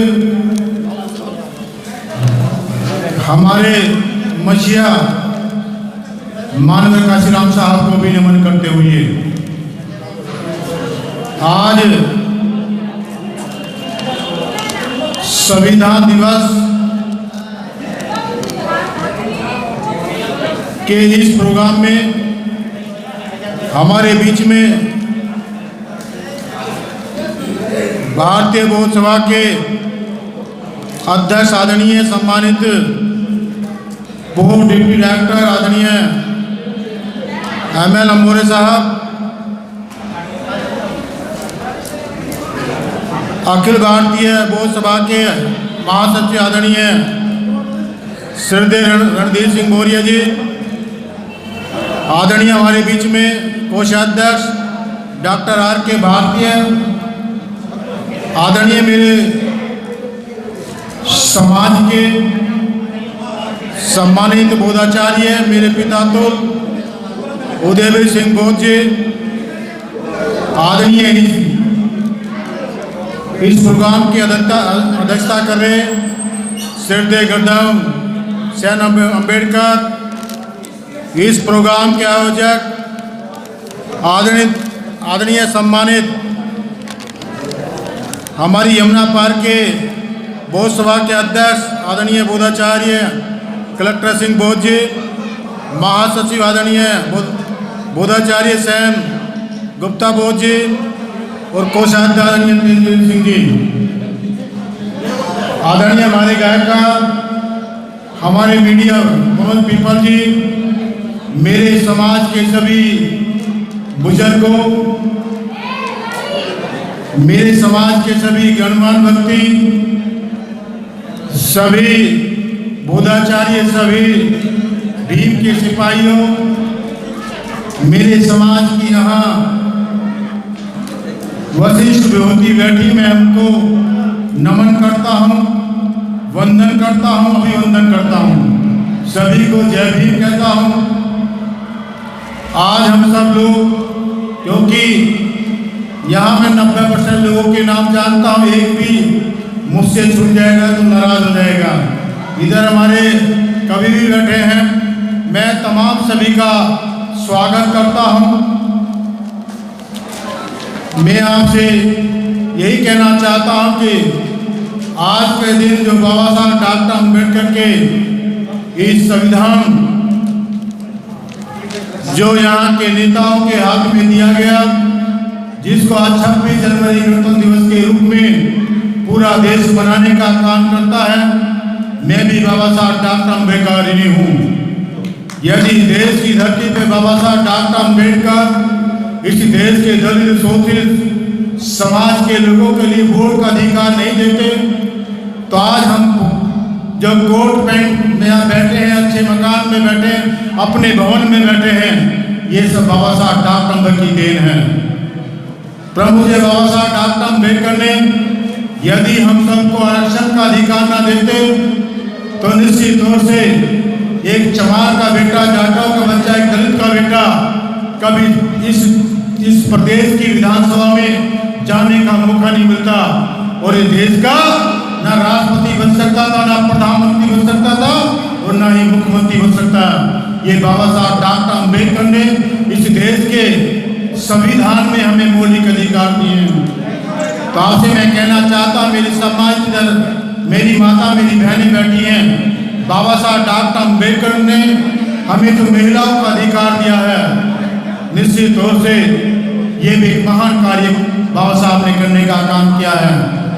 मैं बाबा साहब डॉक्टर अम्बेडकर ऋणी हूँ। पिछली योजना में मैंने बाबा साहब डॉक्टर अम्बेडकर के लिए काफ़ी कार्य किए गए इस क्षेत्र में।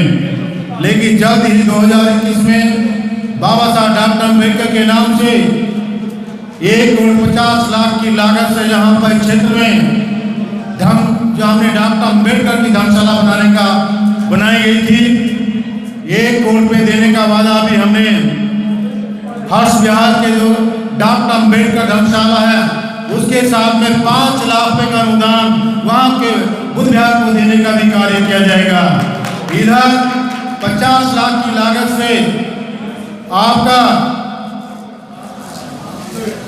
जो हमारा अम्बेडकर धर्मशाला है जो मड़ोली में है, जो गंगा साहिब कॉलोनी में हमने बनाने का काम किया गया, उसको ऐसी बनाने के लिए 50 लाख रुपए देने का हमने वादा किया है। इधर ही 2021 में हमने 1 करोड़ रुपए की लागत से अभी जो हमारा सामान्य बुद्ध विहार है उसके साथ सामान्य बुद्ध विहार के लिए हम बैठ के बात करेंगे कितना उसको योगदान देना है। बाकी वहाँ की धर्मशाला के लिए भी हमने 1,21,00,000 की लागत का हमने फंड देने का काम देने का काम किया है। तो आपसे मैं कहना चाहता हूँ, मैं आपका बेटा हूँ, आपका भाई हूँ, आपका पोता हूँ, आपका सिपाही हूँ, आपके लिए सेवा करना चाहता हूँ। मेरा उद्देश्य है कि बाबा साहब डॉक्टर अम्बेडकर का जो ऋण है मैं उसको उतार तो नहीं सकता, लेकिन बाबा साहब डॉक्टर अम्बेडकर को 2022 में गोकलपुर चौक का नाम बाबा साहब डॉक्टर अम्बेडकर नाम रखा जाएगा और वहाँ गोकलपुर चौक पर जो गोल चक्कर के नाम से जाना जाता है वहाँ बाबा साहब डॉक्टर अम्बेडकर की मूर्ति लगाने का भी काम यहाँ पे मेरे कार्यक्रम में किया जाएगा। तो आपसे मैं कहना चाहता हूँ कि हम सब मिलकर आने वाले उज्जवल भविष्य के लिए हमें बाबा साहब डॉक्टर अम्बेडकर को सम्मान तो देना ही होगा, क्योंकि बाबा साहब डॉक्टर अम्बेडकर ने अपनी 3 साल 4 साल संतानों को जो आहुति हमें देने के लिए दी गई है, हमें उनका ऋण नहीं उतार सकते, लेकिन हम सभी का उद्देश्य बनता है, हम सभी का कर्तव्य बनता है कि हमें बाबा साहब डॉक्टर अम्बेडकर ने इस देश के संविधान में जो हमें मौलिक अधिकार दिए हैं, यदि हमें बाबा साहब डॉक्टर अम्बेडकर ने हमें कोई ताकत दी है तो हमें बाबा साहब डॉक्टर अम्बेडकर को कहीं ना कहीं सम्मान देना चाहिए। ये हम सबकी ड्यूटी बनती है, ये हम सबकी निष्ठा बनती है। हम बाबा साहब डॉक्टर अम्बेडकर के आपसे निवेदन करना चाहता हूँ, मुझसे जो होगा बाबा साहब डॉक्टर अम्बेडकर का ऋणी हूँ, उनका मिशन का साथी हूँ, आपका बेटा आपका भाई हूँ।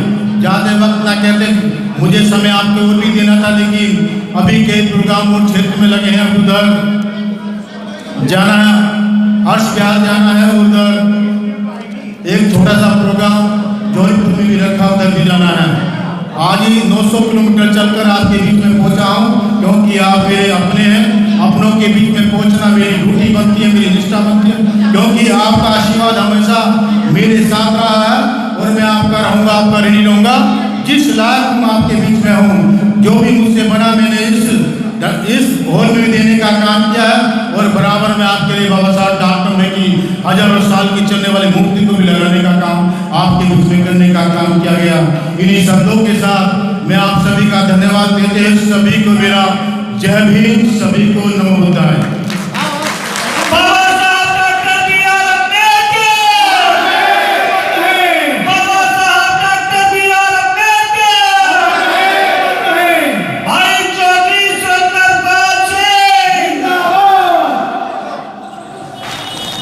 अभी आपके सामने चौधरी साहब ने बहुत ही संक्षेप में जो क्षेत्र में कार्य किए हैं उनके बारे में बताया और चौधरी साहब का सानिध्य और प्रेम और आर्थिक योगदान क्षेत्र को मिलता रहा है।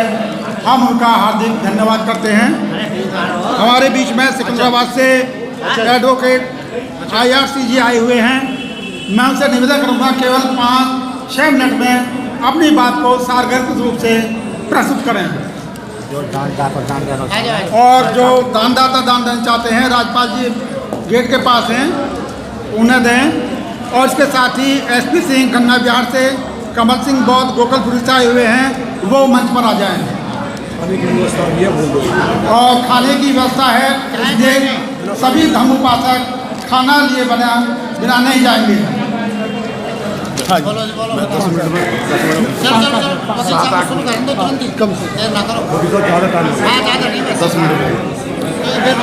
सभी भाइयों को जय भीम, नमो बुद्धाय।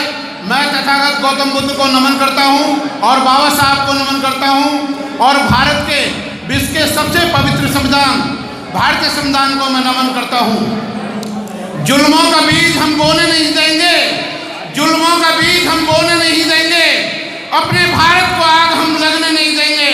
ए वतन तेरी कसम, तेरे दामन को दाग हम लगने नहीं देंगे। जिस प्रकार हिमालय की तुलना केवल हिमालय से की जा सकती है, उसी प्रकार भारतीय संविधान की तुलना केवल भारतीय संविधान से की जा सकती है। इस देश की जनता जो लड़खड़ा रही थी, इस देश की सरकार फड़फड़ा रही थी, तो बाबा साहेब डॉक्टर अम्बेडकर ने इस पवित्र संविधान को दिया। अतः हम कह सकते हैं भारत का संविधान शासन है, अनुशासन है, प्रशासन है और अंधकार पर मानवता की जीत का प्रतीक है। बाबा साहब ने वैसे तो अनेक पुस्तकें लिखी हैं, लेकिन दो पुस्तकें उनमें सबसे ज्यादा श्रेष्ठ हैं। एक बुद्धा एंड धम्मा जो पूरे विश्व में पढ़ी जाती है और दूसरी पुस्तक भारत का संविधान है। भारत का संविधान बाबा साहब ने जो ये संविधान लिखा है, ये सबसे पवित्र संविधान है और इस संविधान के बाद विस्तृत में दूसरे नंबर पर विश्व में नाइजीरिया का संविधान आता है।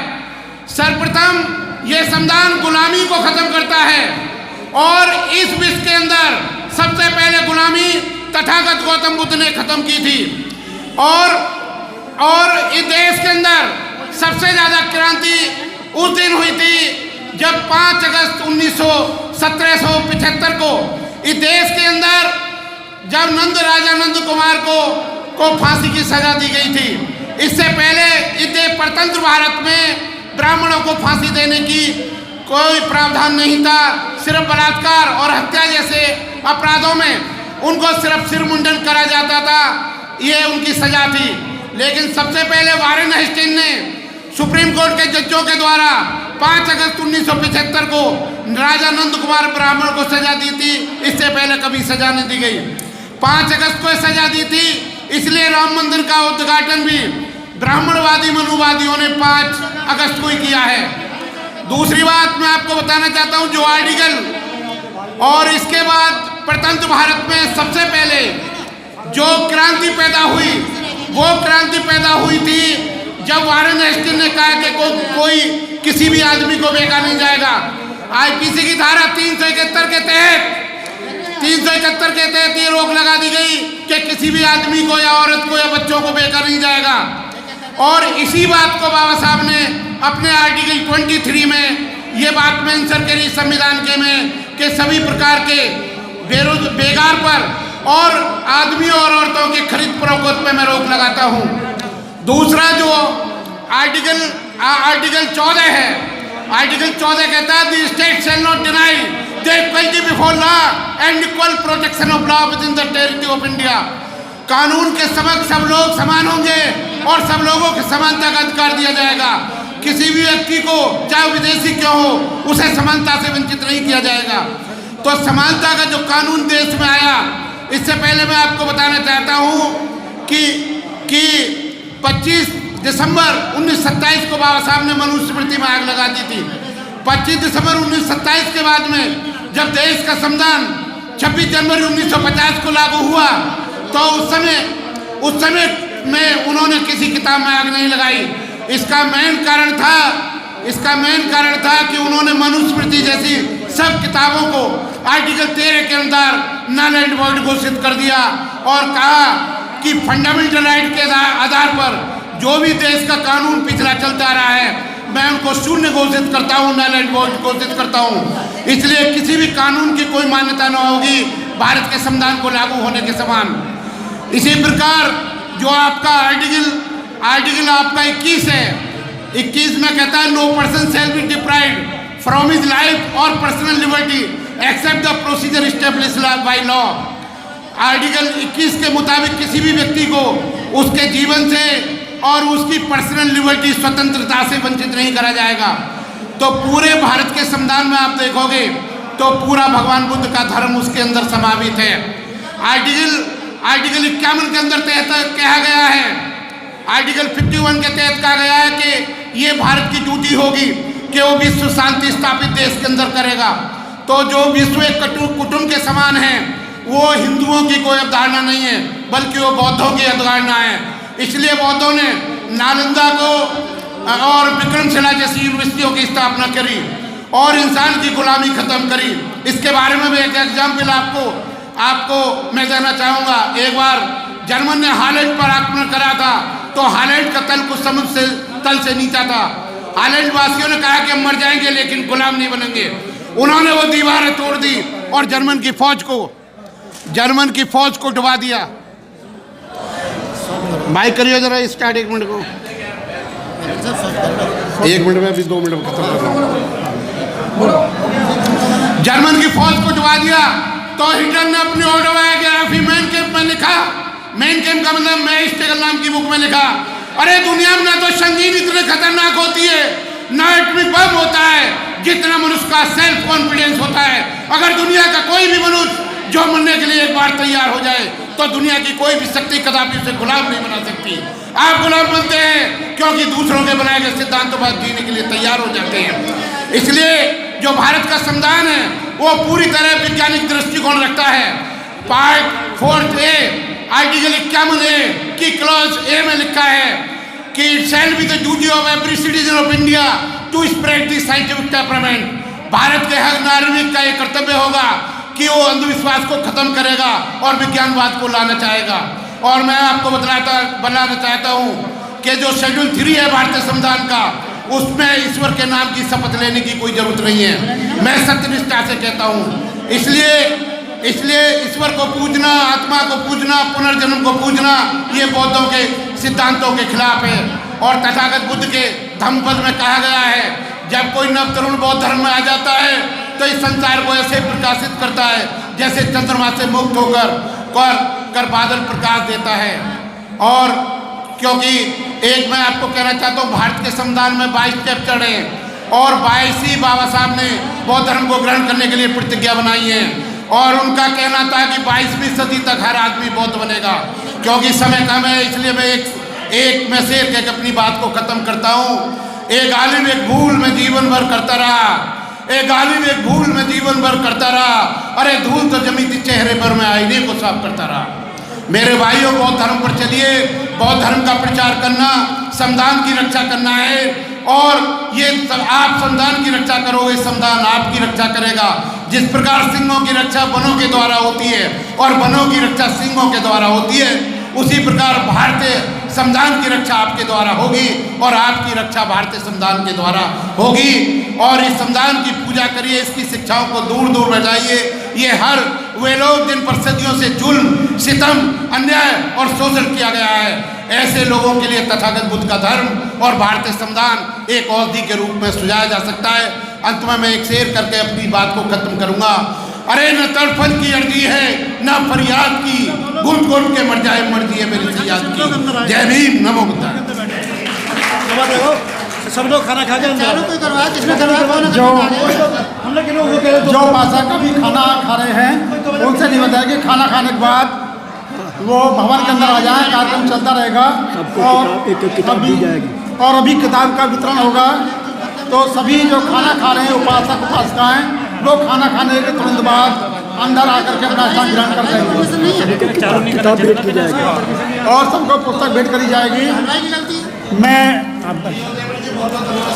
मैं आपके बीच में स्वयं अम्बेडकर जी को बुलाऊं, उनसे पहले मैं निवेदन करूंगा कि सुजाता अम्बोरे जी आएँ और संक्षेप में अपने विचार व्यक्त करें। सुजाता अम्बोरे जी।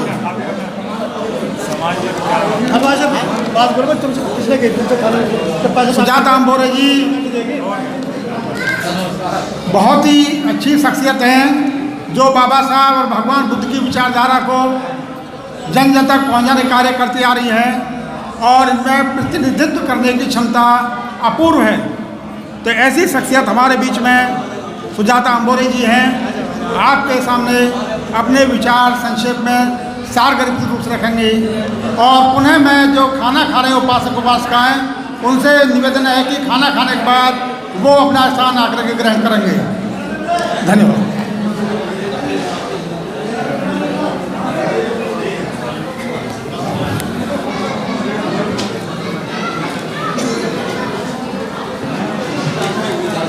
समस्त विश्व को शांति का संदेश देने वाले दुनिया के प्रथम वैज्ञानिक महाकारुणिक तथागत गौतम बुद्ध के चरणों में कोटि कोटि नमन करते हुए और आज जिनकी बदौलत संविधान की चर्चा हो रही है, ऐसे संविधान निर्माता, संविधान रचयिता, हम सब लोगों की गुलामी से मुक्ति दिलाने वाले भारतीय संविधान के रचयिता बोधिसत्व परम पूज्य बाबा साहेब डॉक्टर भीमराव अंबेडकर जी के चरणों में कोटि कोटि नमन करते हुए और मंच पर विराजमान सभी सम्मानित पदाधिकारीगण और इस भवन में उपस्थित धम्म उपासक उपासिकाएं सभी को जय भीम नमो बुद्धाय।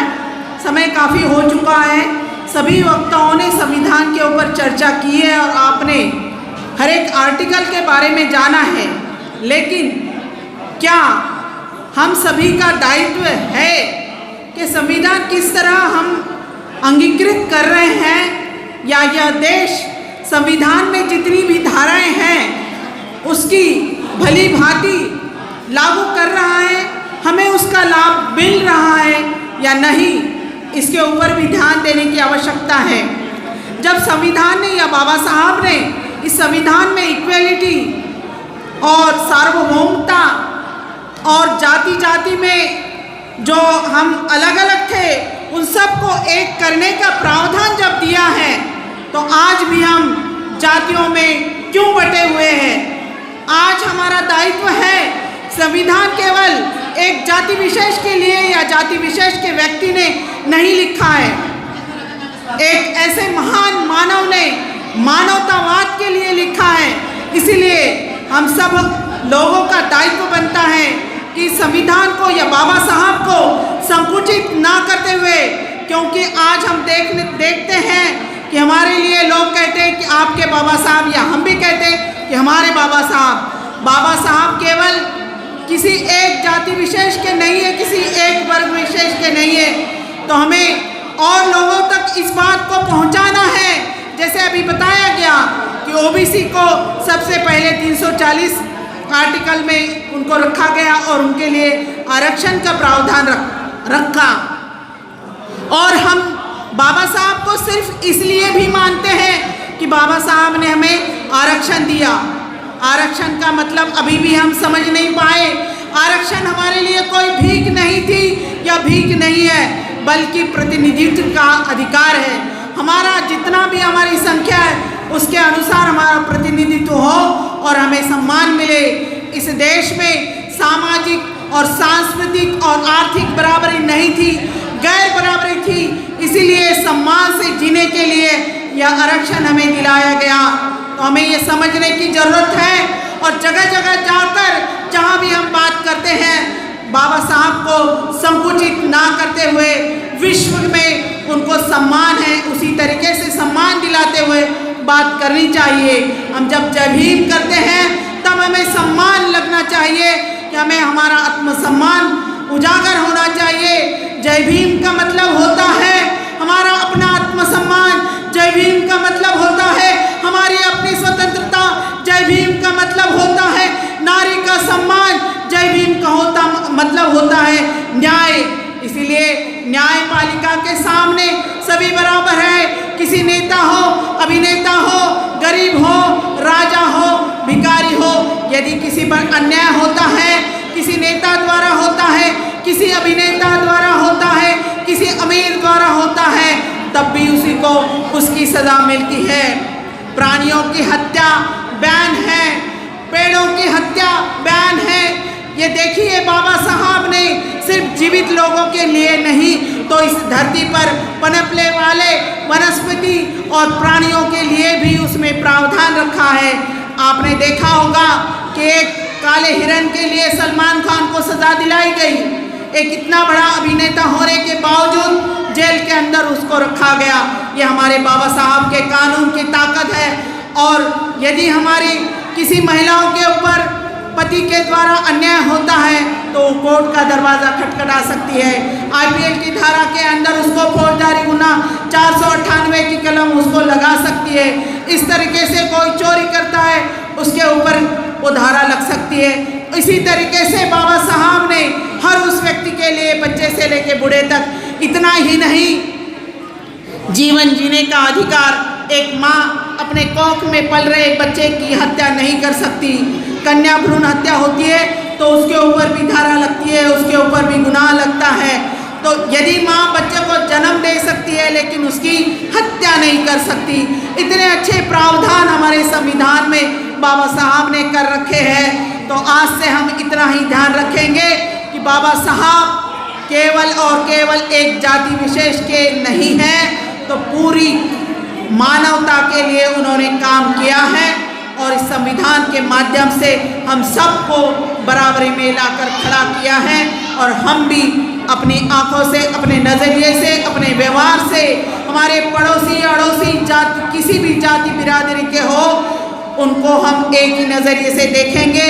अपने बच्चों का ब्याह करते समय जो दहेज प्रथा है उसके लिए भी दहेज विरोधी कानून बनाया हुआ है, तो उसके अंतर्गत हम भी दहेज लेंगे नहीं, हम दहेज देंगे नहीं। और किसी लड़की का ब्याह एक लड़के के साथ हो सकता है, वो केवल बौद्ध और बाबा साहब की विचारधारा का होना चाहिए।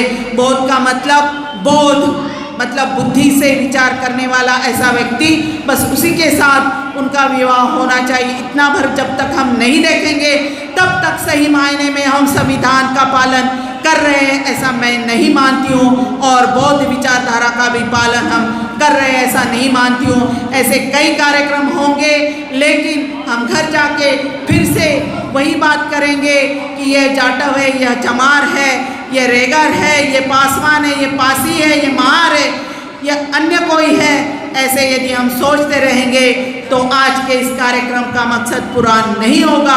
और यही मैं आपसे अपेक्षा करूंगी और विनती भी करूंगी कि आगे आने वाले समय में मुझे ऐसे व्यवहार में व्यक्ति रहते हुए दिखेंगे जो सही मायने में बौद्ध कहला पाएंगे। धन्यवाद। जय भीम। नमो बुद्धाय।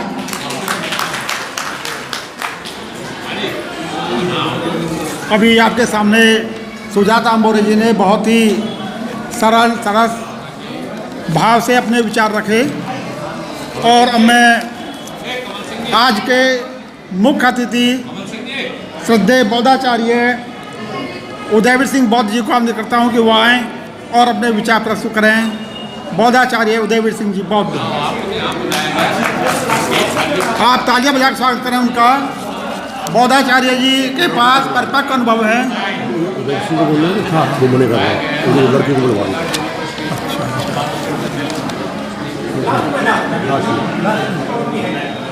लड़की को बुलवा अच्छा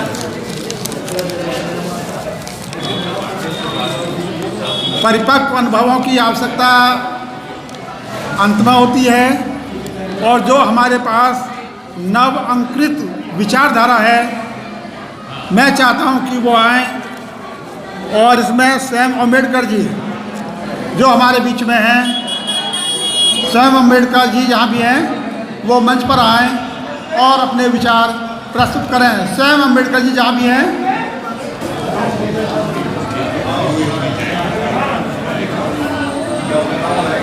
स्वयं अम्बेडकर जी आपके सामने अपनी विचारधारा बहुत ही सारगर रूप से रखेंगे, और इनको आपके आशीर्वाद की आवश्यकता है। जहाँ भी परामर्श है, जहाँ भी सुझाव हैं, जहाँ भी इनको रास्ता दिखाना है, हमारे पास परिपक्व अनुभवी समाज सेवक और समाज को दिशा देने वाले मंच पर आसीन हैं, उनका आशीर्वाद स्वयं अम्बेडकर जी।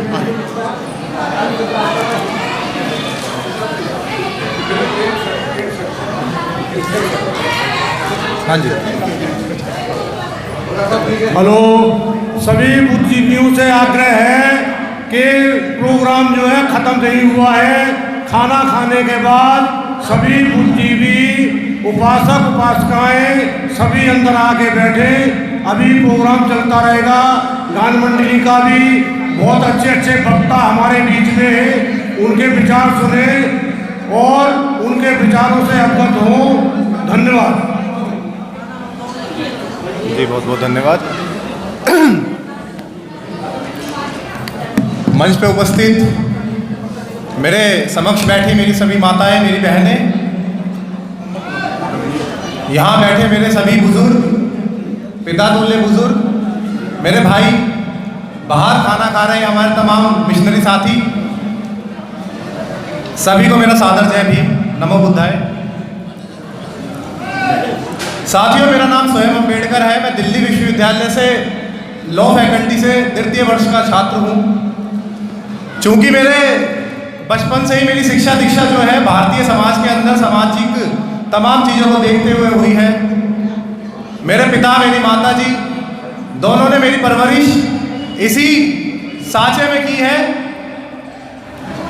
जिसमें मैं अपने समाज के लोगों को देखता हूँ, मैं अपने समाज की गरीबी को देखता हूँ, मैं अपने समाज के लोगों के तमाम उन पर हो रहे अत्याचारों को देखता हूँ। मैं यह देखता हूँ कि कैसे हमारे समाज की एक बेटी का बलात्कार कर दिया जाता है और उसके बाद उस बेटी को रातों रात प्रशासन के द्वारा जिंदा जला दिया जाता है। मैं यह देखता हूँ कि कैसे हमारे समाज के युवा बेरोजगारी में इधर से उधर भटक रहे हैं, उनके पास उनका फ्यूचर नहीं है। मैं यह देखता हूँ कि उनके पास संसाधन नहीं है, उनके पास जमीन नहीं है, उनके पास मकान नहीं है। जब ये तमाम चीज़ें मैं देखता हूँ और फिर मैं पुराना इतिहास पढ़ता हूँ बाबा साहेब डॉक्टर भीमराव अंबेडकर जी का, मान्यवर साहब कांशीराम जी का, तब मैं ये चीज़ पाता हूँ कि हम में कहीं ना कहीं एकता की कमी है, जिस कारण हजारों सालों से हम लोगों के ऊपर अत्याचार होते आए हैं। हम लोग भटक जाते हैं, जिस कारण हम लोगों के ऊपर अत्याचार होते आए हैं। हम लोग दूसरों की बातों में आ जाते हैं, अपनों की वैल्यू नहीं करते, अपने को अपना नहीं मानते, जिस कारण हम पिटते आए हैं, आज भी पिट रहे हैं और आगे भी ना जाने कब तक पिटेंगे। साथियों, आज इस सभा के अंदर उपस्थित तमाम लोगों ने अपने अपने वक्तव्य दिए संविधान के ऊपर। आज मैं आप लोगों को यह कहना चाहता हूं कि यदि ये संविधान इस देश के अंदर ना होता तो आपकी और हमारी ये कंडीशंस नहीं होती। अगर इस देश के अंदर ये संविधान नहीं होता तो आज हमारे में से कोई भी सरकारी अधिकारी नहीं होता, आज हमारे में से कोई भी पढ़ा लिखा नहीं होता, आज हमारे में से कोई भी अच्छे मकानों में नहीं रह रहा होता, हम लोग कोई पढ़ नहीं पाते, हम लोग अच्छा बोल नहीं पाते और बाहर घूमने फिरने की तो बात बहुत दूर की। इस देश के अंदर किसे कितनी इज्जत देनी है ये आदमी के गुण तय नहीं करते, ये आदमी की जाति तय करती है। और यही जाति हमारी, आपकी, इस तमाम बहुजन समाज की, तमाम अम्बेडकरवादी लोगों की सबसे बड़ी दुश्मन है। और इसी जाति को उन्मूलित करने का कार्य हमारे पूर्वजों ने किया, आज हम कर रहे हैं, कल आने वाली हमारी जनरेशन करेगी। साथियों, आज संविधान सभा के मैं इस लाने वाले लोग बुरे हैं तो वह भी संविधान बुरा होता है। यदि संविधान कितना भी बुरा हो और यदि उसे अमल में लाने वाले लोग अच्छे हैं तो वह निसंदेह एक अच्छा संविधान होता है। जबकि आज इस देश के संविधान को मिटाने के लिए बीजेपी सरकार और आरएसएस बहुत प्रयत्न कर रही है, लेकिन फिर भी हमारे चारों तरफ देश विदेशों में इस भारतीय संविधान की जय जयकार हो रही है। इसी के संबंध में यूएनए के अध्यक्ष ने माना है, संयुक्त राष्ट्र के अध्यक्ष ने माना है कि बाबा साहब का लिखा संविधान दुनिया में सर्वश्रेष्ठ है। उन्होंने कहा कि मैंने दुनिया भर के संविधान पढ़े हैं, लेकिन मुझे बाबा साहब के द्वारा लिखे गए संविधान की टक्कर का कोई दूसरा संविधान देखने को नहीं मिला। यदि दुनिया के सभी देश भारत के संविधान को अपना ले तो मात्र 5 सालों में, 5 वर्षों में पूरी दुनिया से गरीबी, अशिक्षा, बेरोजगारी और आतंक हमेशा के लिए खत्म हो जाएगा। दो नहीं। अमेरिका के राष्ट्रपति बराक ओबामा ने भी कहा था कि हमें गर्व है कि अम्बेडकर जैसा महान छात्र हमारी यूनिवर्सिटी से पढ़कर गया, उसने भारत का संविधान बनाकर इस देश पर बड़ा उपकार किया है। इसी के साथ ही मैं आपके समक्ष जो मैंने कहा आपने सुना, आप सभी का धन्यवाद। और इसी के साथ ही मैं अपने वक्तव्य को बंद कर रहा हूँ और कोई गलती हो गई हो तो उसके लिए